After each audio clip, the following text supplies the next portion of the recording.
नमस्कार दोस्तों, आज मैं आपको सुनाऊंगा ईश्वर अच्छा ही करता है। बीरबल एक ईमानदार तथा धर्मप्रिय व्यक्ति था। वह प्रतिदिन ईश्वर की आराधना बिना नागा किया करता था। इससे उसे नैतिक व मानसिक बल प्राप्त होता था। वह अक्सर कहा करता था कि ईश्वर जो कुछ भी करता है मनुष्य के भले के लिए ही करता है। कभी कभी हमें ऐसा लगता है कि ईश्वर हम पर कृपा दृष्टि नहीं रखता, लेकिन ऐसा होता नहीं। कभी कभी तो उसके वरदान को भी लोग साफ समझने की भूल कर बैठते हैं।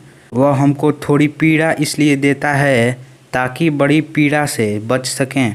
एक दरबारी को बीरबल की ऐसी बातें पसंद न आती थी। एक दिन वही दरबारी दरबार में बीरबल को संबोधित करता हुआ बोला, देखो ईश्वर ने मेरे साथ क्या किया। कल शाम को जब मैं जानवरों के लिए चारा काट रहा था तो अचानक मेरी छोटी उंगली कट गई। क्या अब भी तुम यही कहोगे कि ईश्वर ने मेरे लिए यह अच्छा किया है? कुछ देर चुप रहने के बाद बोला, बीरबल मेरा अब भी यही विश्वास है, क्योंकि ईश्वर जो कुछ भी करता है मनुष्य के भले के लिए ही करता है। सुनकर वह दरबारी नाराज हो गया कि मेरी तो उंगली कट गई और बीरबल को इसमें भी अच्छाई नजर आ रही है। मेरी पीड़ा तो जैसे कुछ भी नहीं।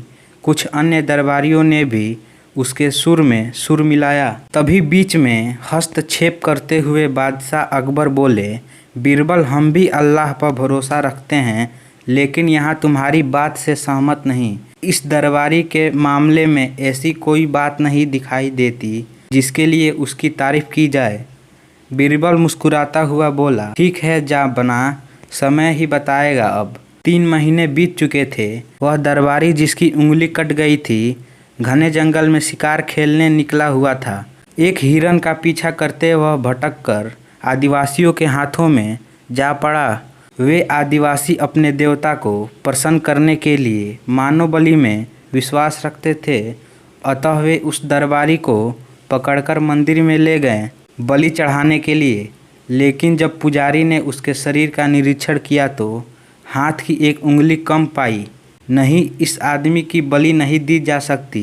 मंदिर का पुजारी बोला, यदि 9 उंगलियों वाले इस आदमी को बलि चढ़ा दिया गया तो हमारे देवता बजाय प्रसन्न होने के क्रोधित हो जाएंगे।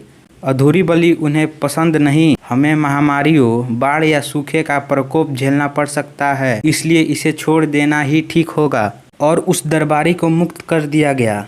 अगले दिन वह दरबारी दरबार में बीरबल के पास आकर रोने लगा। तभी बादशाह भी दरबार में आ पहुँचे और उस दरबारी को बीरबल के सामने रोता देखकर हैरान रह गए। तुम्हें क्या हुआ, रो क्यों रहे हो? अकबर ने सवाल किया। जवाब में उस दरबारी ने अपनी आप बीती विस्तार से कह सुनाई। वह बोला, अब मुझे विश्वास हो गया है कि ईश्वर जो भी कुछ करता है मनुष्य के भले के लिए ही करता है। यदि मेरी उंगली न कटी होती तो निश्चित ही आदिवासी मेरी बलि चढ़ा देते। इसलिए मैं रो रहा हूँ, लेकिन ये आंसू खुशी के हैं। मैं खुश हूँ क्योंकि मैं जिंदा हूँ। बीरबल के ईश्वर पर विश्वास को संदेह की दृष्टि से देखना मेरी भूल थी। अकबर ने मंद मंद मुस्कुराते हुए दरबारियों की ओर देखा जो सिर झुकाए चुपचाप खड़े थे। अकबर को गर्व महसूस हो रहा था कि बीरबल जैसा बुद्धिमान उसके दरबारियों में से एक है।